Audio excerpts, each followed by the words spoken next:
Hello दोस्तों, नमस्कार। उन्मुक्त स्टडी सेंटर में आप सभी का स्वागत है। आज हम लोग इतिहास का प्रैक्टिस सेट नंबर 14 सॉल्व करेंगे, जो आपकी आगामी परीक्षा के लिए बहुत ही महत्वपूर्ण प्रश्न है। आइए हम देखते हैं आज का पहला प्रश्न। आज का पहला प्रश्न है, बुद्ध की मृत्यु के पश्चात प्रथम बौद्ध संगीत की अध्यक्षता की गई थी। तो इसका सही उत्तर हो जाएगा ए, महाकश्यप के द्वारा। ठीक है, महाकश्यप के द्वारा जो है प्रथम बौद्ध संगीत की अध्यक्षता की गई थी। इस प्रश्न की व्याख्या देख लेते हैं। अजातशत्रु के शासनकाल में प्रथम बौद्ध संगीत की अध्यक्षता महाकश्यप ने की थी। यह संगीत 483 ईसा पूर्व में राजगिरी में संपन्न हुई थी। प्रथम संगीत में बुद्ध के उपदेशों को दो पिटकों सुत्त एवं विनय पिटक में बांटकर संकलित किया गया। अगला प्रश्न है हमारा, सूची 1 को सूची 2 से मिलाना है। देखिए, प्रद्योत जो था अवंती का राजा था, उदयन जो था वत्स का राजा था, प्रसेनजीत जो था आपका कौशल का राजा था, अजातशत्रु जो था आपका मगध का राजा था। ठीक है, तो इस तरह इसका सही उत्तर हो जाएगा सी। ठीक है, इस प्रश्न की व्याख्या देख लेते हैं हम। प्रद्योत अवंती का राजा था। अवंती की राजधानी क्या थी? उज्जैनी थी। ठीक है, उदयन वत्स का राजा था। वत्स की राज्य की राजधानी कौशाम्बी थी। कौशल राज्य जो था वहाँ का राजा प्रसेनजीत था। की राजधानी जो थी श्रावस्ती थी। अजातशत्रु मगध का राजा था। मगध की राजधानी जो थी ग्रीवरज थी। अगला हमारा प्रश्न है, अपनी मदुरा विजय में अपने पति के विजय अभियानों का वर्णन करने वाली कवयित्री थी। तो इसका सही उत्तर हो जाएगा गंगा देवी। कौन हो? गंगा देवी। इस प्रश्न की व्याख्या देख लेते हैं। बुक्का प्रथम ने अपने पुत्र कुमार कंपन को मदुरा अभियान पर भेजा और मदुरा को विजयनगर साम्राज्य में मिला लिया, जिसे विजयनगर साम्राज्य का विस्तार रामेश्वरम तक हो गया। इस विजय की चर्चा कुमार कंपन की पत्नी गंगा देवी की कृति मदुरा विजय में मिलती है। ठीक है, अगला हमारा प्रश्न है, दाराशिको ने किस शीर्षक के अंतर्गत उपनिषदों का फारसी में अनुवाद किया है? तो इसका सही उत्तर हो जाएगा डी, सिर अकबर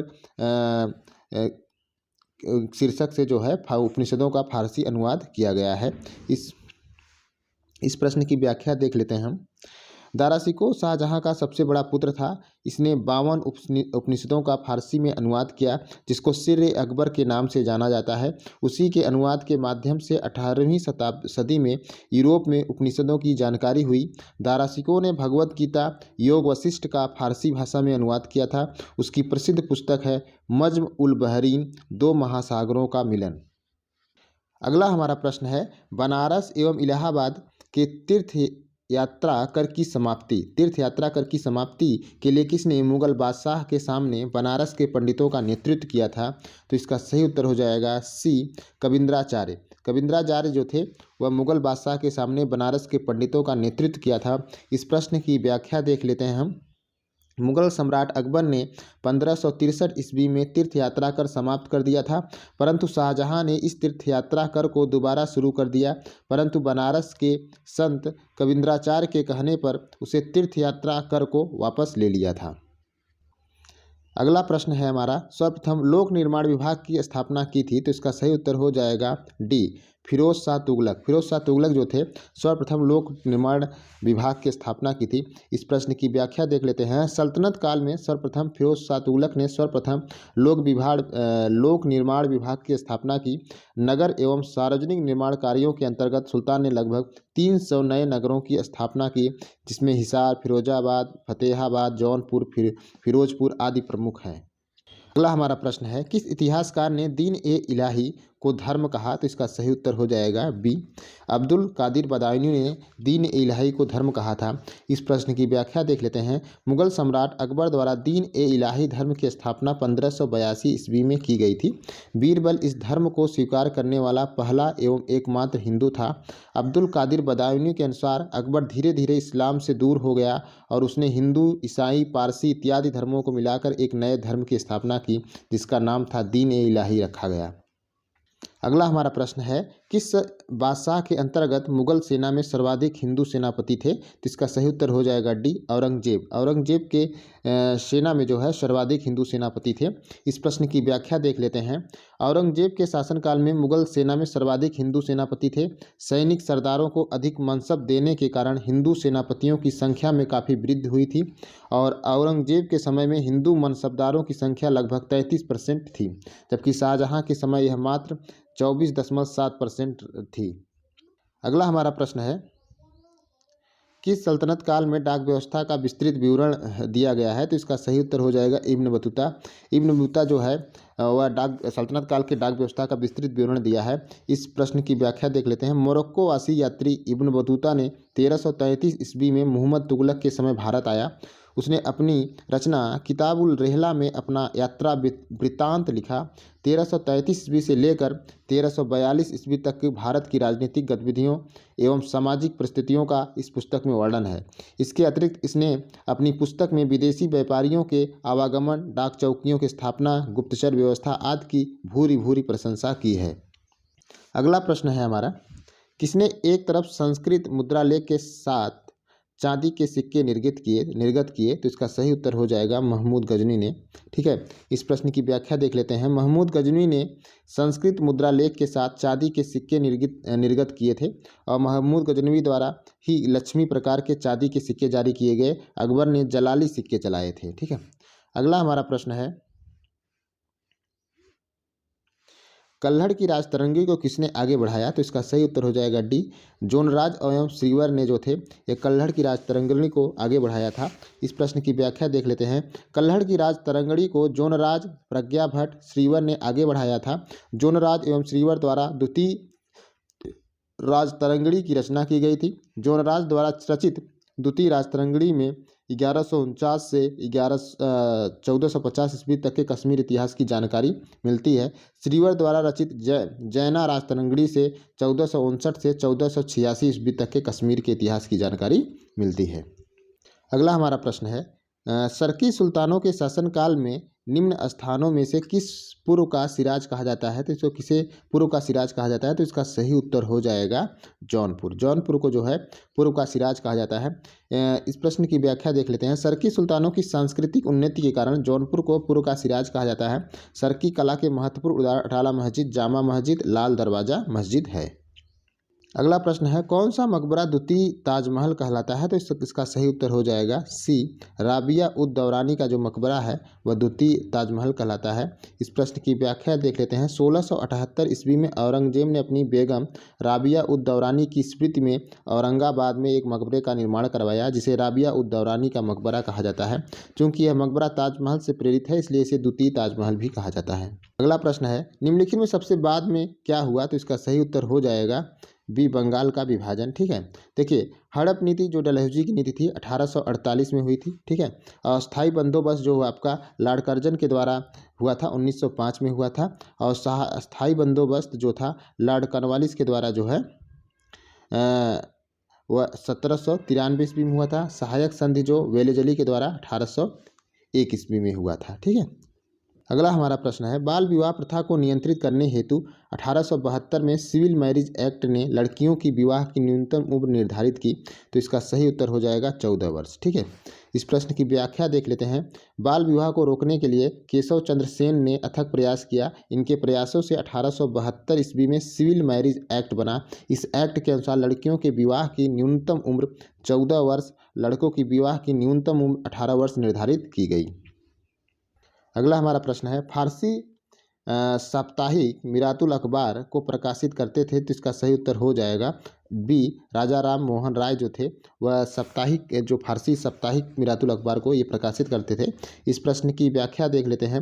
राजा राम मोहन राय को भारतीय पत्रकारिता का पिता कहा जाता है। उन्होंने फारसी में मिरातुल अखबार तथा बंगला भाषा में संवाद कौमुदी का प्रकाशन किया था। 1823 ईस्वी में जॉन एडम्स द्वारा प्रेस पर प्रतिबंध लगाए जाने के से जो है मिरातुल अखबार का प्रकाशन बंद करना पड़ा। अगला प्रश्न है हमारा, सर टॉमस मुनरो भू राजस्व व्यवस्था से संबंध है। तो इसका सही उत्तर हो जाएगा सी, रैयतवाड़ी बंदोबस्त। इस प्रश्न की व्याख्या देख लेते हैं। भूमि का स्थायी बंदोबस्त व्यवस्था की कसौटी पर खरा न उतरने पर सरकार ने रैयतवाड़ी व्यवस्था को लागू किया। मद्रास के तत्कालीन गवर्नर सर टॉमस मुनरो और कैप्टन रीड ने इस व्यवस्था को लागू करवाने में महत्वपूर्ण योगदान दिया। 1820 ईस्वी तक रैयतवाड़ी व्यवस्था मद्रास, मुंबई के कुछ हिस्सों, बरार, बर्मा, आसाम, कुर्बा के कुछ हिस्सों में लागू हुआ था। और इस व्यवस्था में जो है लगान उसे देना होता था जो भूमि को जोतता था, अर्थात सीधे रैयतों या काश्तकारों से भूमि का स्वामी मान लिया गया। इस व्यवस्था के अंतर्गत कुल ब्रिटिश भारत भूमि का 51% जो हिस्सा शामिल था। संभवतः रैयतों में कुल उत्पादन 55% से 33% के बीच हिस्सा लगान के रूप में लिया जाता था। अगला हमारा प्रश्न है, दलित वर्गों का संघ स्थापित किया गया था, तो इसका सही उत्तर हो जाएगा ए, डॉक्टर बी आर अम्बेडकर के द्वारा। इस प्रश्न की व्याख्या देख लेते हैं। डॉक्टर बी आर अम्बेडकर ने 1942 ईस्वी में दलित वर्गों का संघ स्थापित किया था। अपने राजनीतिक जीवन की शुरुआत करते हुए अम्बेडकर ने सर्वप्रथम अपने को डिप्रेस्ड क्लासेस कॉन्फ्रेंस से जोड़ा। किससे? डिप्रेस्ड क्लासेस कॉन्फ्रेंस से जोड़ा। अम्बेडकर को गांधी जी द्वारा दलितों को दी गई उपाधि हरिजन पर आपत्ति थी। उनके अनुसार इसे दलित वर्ग और अधिक कमजोर होगा। दलित नामकरण अम्बेडकर द्वारा दिया गया था। अम्बेडकर को भारतीय संविधान के निर्माता के रूप में जाना जाता है। ये 7 सदस्यीय प्रारूप समिति के अध्यक्ष भी थे। अगला हमारा प्रश्न है, भारतीय राष्ट्रीय आंदोलन पर इंडियन स्ट्रगल नामक पुस्तक लिखी थी, तो इसका सही उत्तर हो जाएगा ए, सुभाष चंद्र बोस द्वारा जो है इंडियन स्ट्रगल जो पुस्तक थी लिखी गई थी।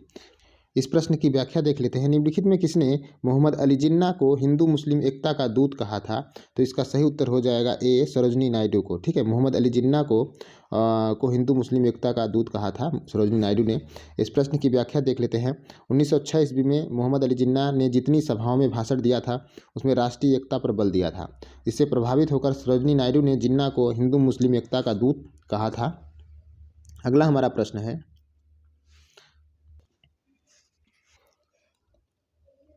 प्रश्न है, हरिपुरा, जहां भारतीय राष्ट्रीय कांग्रेस का वार्षिक अधिवेशन 1938 में सुभाष चंद्र बोस की अध्यक्षता में हुआ था और निम्नलिखित राज्य में स्थित है, तो इसका सही उत्तर हो जाएगा ये, गुजरात में हुआ था।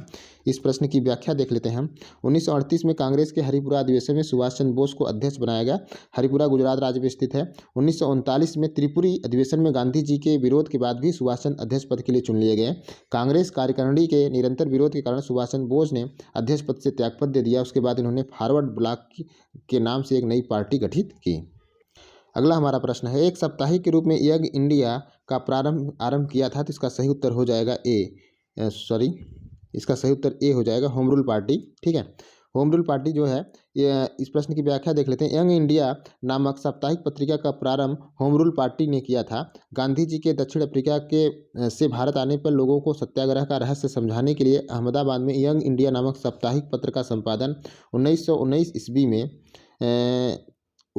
उमर सुभानी और शंकरलाल बैंकर के सहयोग से किया गया। अगला हमारा प्रश्न है, निम्न में कौन सुमेलित है, तो इसका सही उत्तर हो जाएगा डी, युगांतर जो है अरविंद घोष से संबंधित है। ठीक है, अगला हमारा प्रश्न है, गुलामगिरी के लेखक कौन है, तो इसका सही उत्तर हो जाएगा बी, ज्योतिबा फुले जो है गुलामगिरी के लेखक है। 1872 ईस्वी में ज्योतिबा फुले ने गुलामगिरी नामक ग्रंथ की रचना की थी और उन्होंने 1873 ईस्वी में सत्यशोधक समाज की स्थापना किया था। अगला हमारा प्रश्न है, लंदन में संपन्न हुए प्रथम गोलमेज सम्मेलन में भारतीय ईसाइयों का प्रतिनिधित्व किसने किया था? बहुत महत्वपूर्ण प्रश्न है। लंदन में संपन्न हुए प्रथम गोलमेज सम्मेलन में भारतीय ईसाइयों का प्रतिनिधित्व किसने किया था, तो इसका सही उत्तर हो जाएगा डी, केंटी पॉल ने किया था। ठीक है, लंदन में संपन्न हुए प्रथम गोलमेज सम्मेलन भारतीय ईसाइयों का प्रतिनिधित्व केंटी पॉल ने किया था। अगला हमारा प्रश्न है, निम्नांकित में किसने डॉक्टर बी आर अम्बेडकर को यह कहकर आक्रमण किया कि अम्बेडकर को उदार ब्रिटिश सरकार द्वारा थोपा गया नेतृत्व प्राप्त हुआ था क्योंकि उनकी सेवाएं राष्ट्रवादी नेताओं को बाधा पहुंचाने के लिए आवश्यक थी, तो इसका सही उत्तर हो जाएगा सी, बी एस मुंजे ने यह टिप्पणी किया था। इस प्रश्न की व्याख्या देख लेते हैं। डॉक्टर बी आर अम्बेडकर द्वारा पृथक हरिजन निर्वाचन क्षेत्र एवं हरिजनों के लिए आरक्षण व्यवस्था का नेतृत्व किया था। राष्ट्रवाद के विकास में हिंदुओं से हरिजनों को अलग मानने की अम्बेडकर की नीति से कुपित होकर 1932 ईस्वी में डॉक्टर बी एस मुंजे ने कहा था कि अम्बेडकर को उदार ब्रिटिश सरकार द्वारा थोपा गया नेतृत्व प्राप्त हुआ था क्योंकि उनकी सेवाएं राष्ट्रवादी नेताओं को बाधा पहुंचाने के लिए आवश्यक थी। अगला हमारा प्रश्न है, अभिनव भारत नामक अंग्रेजी अंग्रेज विरोधी संगठन की स्थापना की थी? तो इसका सही उत्तर हो जाएगा बी, बी.डी. सावरकर ने। ठीक है। 1904 ईस्वी में विनायक दामोदर सावरकर ने अभिनव भारत नामक एक गुप्त क्रांतिकारी संगठन की स्थापना किया था। अगला हमारा प्रश्न है, 1940 में मुस्लिम लीग के अधिवेशन में पाकिस्तान के सृजन का प्रस्ताव किसने रखा था? तो इसका सही उत्तर हो जाएगा डी, खलीकुज्जमान ने रखा था। ठीक है। इस प्रश्न की व्याख्या देख लेते हैं। 1940 में मुस्लिम लीग के लाहौर अधिवेशन में एम.ए. जिन्ना की अध्यक्षता में पाकिस्तान के सृजन का प्रस्ताव पारित हुआ। खलीकुज्जमान ने प्रस्ताव को पेश किया था। पाकिस्तान की खोज जो है ऑक्सफोर्ड के विद्यार्थी रहमत अली ने की थी। अगला हमारा प्रश्न है, द्वितीय गोलमेज सम्मेलन में कांग्रेस के एक प्रतिनिधि के रूप में भाग लेने के लिए महात्मा गांधी बम्बई से लंदन जिस जापानी के जहाज़ में गए थे उसका क्या नाम था? तो इसका सही उत्तर हो जाएगा ए, एस.एस. राजपूताना नामक जहाज़ से जो है गांधी जी लंदन गए थे। इस प्रश्न की व्याख्या देख लेते हैं। द्वितीय गोलमेज सम्मेलन में महात्मा गांधी एस.एस. राजपूताना जहाज़ से 29 अगस्त 1931 ईस्वी को लंदन गए थे। भारतीय राष्ट्रीय कांग्रेस की ओर से द्वितीय गोलमेज सम्मेलन में भाग लेने वाले गांधी कांग्रेस के अकेले प्रतिनिधि थे। यह सम्मेलन असफल रहा था। अगला हमारा प्रश्न है, कांग्रेस अपने पतन की ओर लड़खड़ा रही है और भारत में रहते हुए मेरी बड़ी महत्वाकांक्षाओं में एक यह है कि मैं उसकी शांतिपूर्ण में मृत्यु में मदद करूं। यह कथन किसका है? तो इसका सही उत्तर हो जाएगा कर्जन ने टिप्पणी किया था 1890 में। भारत के लॉर्ड कर्जन ने 1890 ईस्वी में भारत सचिव को कहा था ये बात जो है। कांग्रेस अपने पतन की ओर लड़खड़ा रही है और भारत में रहते हुए मेरी बड़ी महत्वाकांक्षाओं में एक यह है कि मैं उसकी शांतिपूर्ण मृत्यु में मदद करूं। दोस्तों, आज का ये हमारा प्रैक्टिस सेट था इतिहास का। कैसा लगा आप कमेंट करके ज़रूर बताइएगा और हमारे चैनल को शेयर सब्सक्राइब करना मत भूलिएगा। Thank you.